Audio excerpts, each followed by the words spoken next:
2019년은 3.1운동 100주년이 되는 해입니다.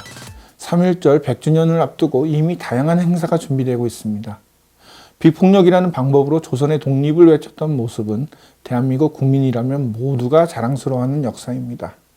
그러나 실제로 3.1운동을 겪었던 조선인들은 우리가 상상할 수 없을 정도의 고통을 겪었습니다. 당시 일제가 저질렀던 끔찍한 만행 몇 가지를 소개합니다. 3.1운동에는 많은 여학생들도 참가했습니다. 일본 경찰은 만세 시위에 참가한 여학생을 체포한 뒤 강제로 옷을 벗겨 알몸으로 거리에 내세워 능욕을 하기도 했습니다. 일제의 만행은 이뿐만이 아니었습니다. 어린 여학생이 오른손에 태극기를 들고 만세를 외치자 일본 헌병은 칼로 오른손을 잘랐습니다. 학생이 잘린 오른손 대신에 왼손으로 태극기를 들고 더 큰 소리로 만세를 외치자 헌병은 왼손마저 잘랐습니다. 두 손이 잘려나간 학생이 또다시 독립만세를 외치자 일본 헌병은 칼로 학생의 가슴을 찔렀고 결국 어린 여학생은 고통 속에서 죽어갔습니다. 이 끔찍한 광경을 목격한 서양인이 사진을 찍으려고 했지만 일본 헌병에게 끌려가기도 했습니다.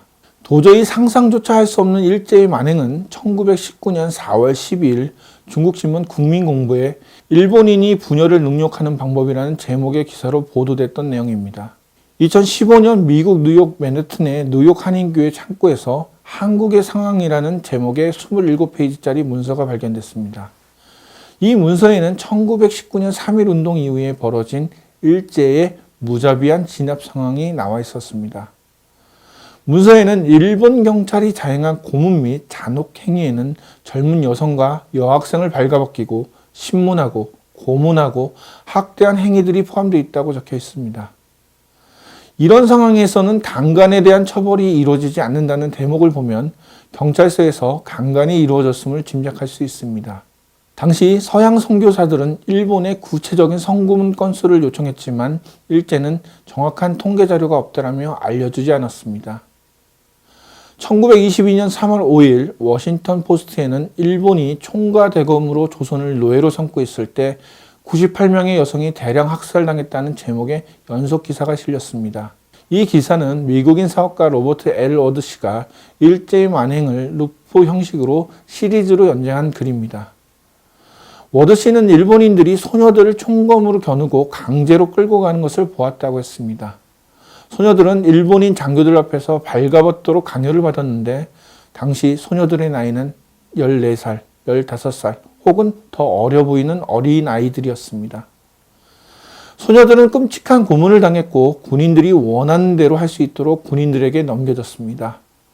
수많은 소녀들이 엄지손가락이 묶인 채 강제로 거리를 지나 끔찍한 최후를 맞으러 가기도 했습니다. 워드 씨는 조선인 336명이 한꺼번에 즉결 처형됐는데 이 중에는 남편과 아이들의 행방을 밝혀내지 못한 것 외에는 그 어떤 죄도 없는 86명의 아내들과 12명의 어머니들이 포함됐다고 밝혔습니다. 1944년 9월 중국 송산과 동춘에 주도하고 있던 일본군에게 옥세 지시가 내려옵니다.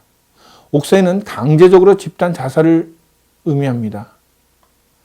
당시 조선인 위안부들은 일본의 강제 자결 지시를 거부합니다. 그러자 일제는 조선인 위안부들을 학살했습니다. 중국 송산에는 24명, 동춘에는 최소 30명 이상의 위안부가 있었던 것으로 알려졌습니다.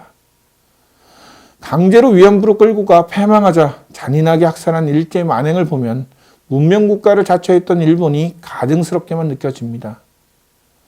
3.1운동 100주년 기념 행사도 필요합니다. 그러나 무엇보다 일제가 저지른 만행을 자세히 기록한 범죄백서를 만들었으면 합니다. 잊어서는 안 될 가슴 아픈 우리의 역사이기 때문입니다.